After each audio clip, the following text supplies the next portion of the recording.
ഡൽഹി, ഡൽഹിയുടെ മധ്യകാലം. ഡൽഹിയുടെ മറ്റൊരു പേരായിരുന്നു ദില്ലിക. മധ്യകാലത്തെ ഡൽഹി നമുക്കൊന്ന് കണ്ടാലോ? ഈ കാണുന്നത് ഇന്നത്തെ ഡൽഹിയുടെ ഒരു ഭംഗി ചേർന്ന ഒരു പടമാണ്. പക്ഷേ ഇതിനൊരു മറുവശമുണ്ട്. നമുക്ക് ഭൂമിശാസ്ത്രപരമായി ഡൽഹിയെ ഒന്ന് മനസ്സിലാക്കിയാലോ? ഡൽഹി എവിടെയാണ് സ്ഥിതി ചെയ്യുന്നത്? ഇതാ ഈ കാണുന്നതാണ് സിന്ധു ഗംഗാ സമതലം. ഈ സിന്ധു ഗംഗാ സമതലത്തിലാണ് ഡൽഹി സ്ഥിതി ചെയ്യുന്നത്. ഇതിനെ ചുറ്റിനും ഈ കാണുന്ന ആരവല്ലി പർവ്വതനിരകൾ കൊണ്ട് ചുറ്റപ്പെട്ടിരിക്കുകയാണ്. അതിനാൽ തന്നെ ഇത് പലതരത്തിലുള്ള അറ്റാക്കുകളിൽ നിന്നും ഭീഷണികളിൽ നിന്നും ഡൽഹിയെ സംരക്ഷിച്ചിരുന്നു. ഡൽഹിയുടെ ഒരു സംരക്ഷണ കവചമായിരുന്നു ഈ കാണുന്ന ആരവല്ലി പർവ്വതനിരകൾ. ഇനി അതേപോലെ തന്നെ ഈ കാണുന്ന കോട്ടകൾ കണ്ടോ? ഈ കോട്ടകൾക്കും ആവശ്യമായ കല്ലുകളും മറ്റ് സാമഗ്രികളും നൽകിയിരുന്നതും കെട്ടിയിരുന്നതും ശേഖരിച്ചിരുന്നതും ഈ ആരവല്ലി പർവ്വതനിരകളിൽ നിന്നാണ്. ഇത് ഫലഭൂവിഷ്ടമായതും ധാരാളം ഗുണങ്ങളുള്ളതും ധാതുക്കളുള്ളതുമായ ഒരു പർവ്വതനിരയാണ്. ഇതൊരു കോട്ട പോലെ ആക്ട് ചെയ്യുന്നത് കൊണ്ട് ഈ ഡൽഹി എന്നും വളരെ പ്രസിദ്ധമായിരുന്നു. ഇനി എങ്ങനെയാണ് ഇത്രയും ചുറ്റപ്പെട്ട ഒരു പ്രദേശത്ത് അവർക്ക് ജലം ലഭിക്കുക? അല്ലെങ്കിൽ യാത്രാ ഗതാഗതത്തിന് അവർ ഏറ്റവും കൂടുതൽ അന്ന് ആശ്രയിച്ചിരുന്നതും ജലഗതാഗതമായിരുന്നു. എങ്ങനെ? ഈ കാണുന്ന യമുന നദി, ഈ യമുന നദിയിൽ നിന്ന് കിട്ടിയ ജലമാണ് അവർ കുടിക്കുവാനായിട്ട് ഉപയോഗിച്ചിരുന്നതും അതേപോലെ ജലഗതാഗതത്തിന് ഉപയോഗിച്ചിരുന്നതും. അപ്പോൾ യമുന നദിയും ഡൽഹിക്ക് ഒരു അനുഗ്രഹമായിരുന്നു. ഭൂമിശാസ്ത്രപരമായി ഈ കാര്യങ്ങളാണ് ഈ ഡൽഹിയിൽ കാണുന്നത്. ഇനി നമുക്ക് അധികാര കേന്ദ്രങ്ങൾ നോക്കാം. അധികാര കേന്ദ്രങ്ങളിൽ ഏറ്റവും ആദ്യമായി ഇവിടെ ഭരിച്ചിരുന്നത് തുമാര രാജാക്കന്മാരായിരുന്നു. CE 8-ാം നൂറ്റാണ്ടിലായിരുന്നു ഇവർ അവിടെ ഉണ്ടായിരുന്നത്. തുമാര രാജാക്കന്മാർ ആദ്യത്തെ രാജകുടുംബം എന്ന് അറിയപ്പെട്ടിരുന്നു. തുമാര രാജാക്കന്മാർക്ക് ശേഷം യുദ്ധങ്ങൾ നടന്നു. ചൗഹാൻ രാജവംശം വന്നു. ചൗഹാൻ രാജവംശം വളരെ പ്രസിദ്ധമായിരുന്ന ഒരു രാജവംശമായിരുന്നു. അവരിൽ ഏറ്റവും അവസാനമായി ഭരിച്ചത് ഈ കാണുന്ന പൃഥ്വിരാജ് ചൗഹാൻ. പൃഥ്വിരാജ് ചൗഹാൻ ചൗഹാൻ രാജവംശത്തിലെ അവസാനത്തെ ആളായിരുന്നു. അദ്ദേഹത്തെ ഗോറിലെ മുഹമ്മദ് ഡൽഹിയിൽ വന്ന് കൊല ചെയ്യുകയായിരുന്നു. ഈ ഗോറിലെ മുഹമ്മദിന്റെ സേനാനായകനായിരുന്നു ഖുത്ബുദ്ദീൻ ഐബക്ക്. ഇദ്ദേഹം പ്രസിദ്ധനായ ഒരു സേനാനായകനായിരുന്നു. മുഹമ്മദ് മരിച്ചതിന് ശേഷം, അതായത് CE 1206 അതിനുശേഷം ഖുത്ബുദ്ദീൻ ഐബക്കാണ് ഈ ഡൽഹിയിൽ ഭരണം നടത്തിയത്.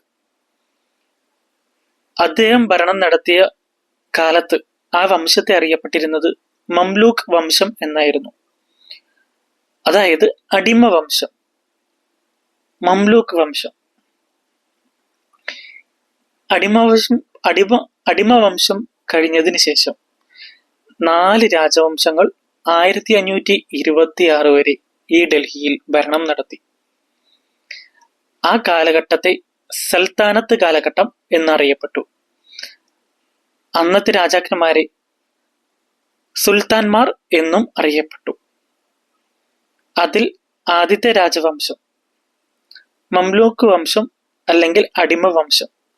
അവരിലെ രാജാക്കന്മാർ ഖുത്ബുദ്ദീൻ ഐബക്ക്, ഇൽതുമിഷ്, ബാൽബൻ. ഗൽജി വംശം അലാവുദ്ദീൻ ഖിൽജി.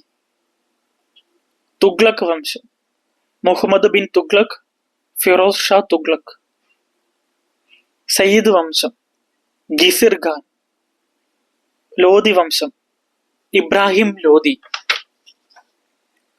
കുത്തുബ്ദീൻ ഐസക്കിന് ശേഷം ഇൽത്തുമിഷ് ആയിരുന്നു ഡൽഹി ഭരിച്ചിരുന്നത്. ഈ ഇൽത്തുമിഷ് മുൾട്ടാൻ, ലാഹോർ, ബംഗാൾ എന്നീ സ്ഥലങ്ങൾ കീഴടക്കി. അദ്ദേഹം കൊണ്ടുവന്ന നാണയങ്ങളായിരുന്നു തങ്ക, ജിതൽ. ഇൽത്തുമിഷിന്റെ മകൾ സുൽത്താന റസിയായിരുന്നു ഏക വനിതാ ഭരണാധികാരി. പക്ഷേ ചില പ്രത്യേക കാരണങ്ങളാൽ അല്ലെങ്കിൽ അന്നത്തെ രാജാക്കന്മാരുടെ പ്രത്യേക ഇടപെടലുകൾ മൂലം തന്റെ രാജപദവി ഉപേക്ഷിക്കേണ്ടി വന്ന വ്യക്തിയായിരുന്നു സുൽത്താന റസിയ. ഈ ഇൽത്തുമിഷിന് ശേഷം ബാൽബൻ ആയിരുന്നു ഡൽഹി ഭരിച്ചിരുന്നത്. ഇനി സൽത്താനത്ത് രാജവംശം. മംലൂക്കിന് ശേഷം ഗൽജി വംശമായിരുന്നു ഡൽഹി ഭരിച്ചതെന്ന് നമ്മൾ കണ്ടു. ആ ഗൽജി വംശത്തിൽ അലാവുദ്ദീൻ ഖൽജി ആയിരുന്നു ഏറ്റവും പ്രസിദ്ധനായ രാജാവ്. അദ്ദേഹം തെക്കേ ഇന്ത്യ, പടിഞ്ഞാറേ ഇന്ത്യ കീഴടക്കി. അലാവുദ്ദീൻ ഖിൽജി ഗുജറാത്ത് എന്ന ഇന്നത്തെ പ്രദേശമാണ് ആദ്യമായി കീഴടക്കിയത്. കാരണം തുറമുഖങ്ങൾ കൊണ്ട് പ്രസിദ്ധമായിരുന്നു അന്നത്തെ ഗുജറാത്ത്. അതുകൊണ്ട് തന്നെ തനിക്ക് എത്രയും പെട്ടെന്ന്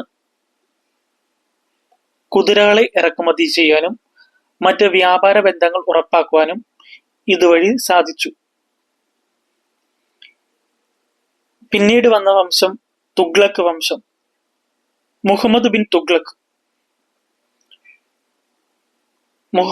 തുഗ്ലക് ഈ ഡൽഹിയിൽ നിന്ന് ദേവഗിരിയിലേക്ക് ഡൽഹിയുടെ തലസ്ഥാനം പുനഃസ്ഥാപിക്കാൻ തീരുമാനിച്ചു.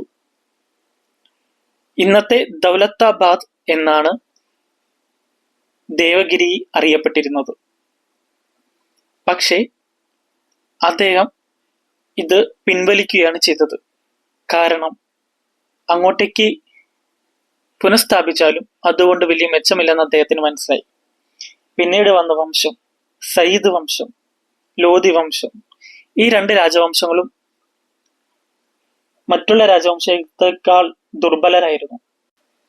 1526 വരെ സൽത്താനത്ത് കാലഘട്ടമായിരുന്നു എന്ന് നമ്മൾ കണ്ടു.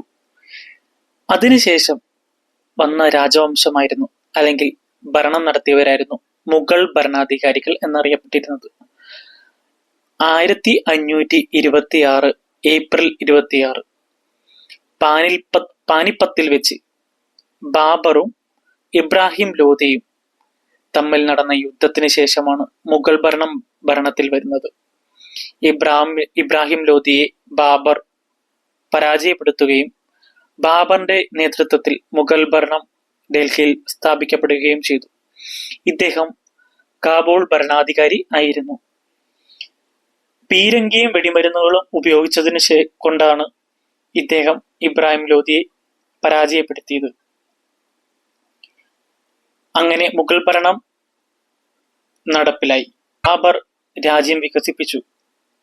മൻസബ്ദാരി സമ്പ്രദായം കൊണ്ടുവന്നു.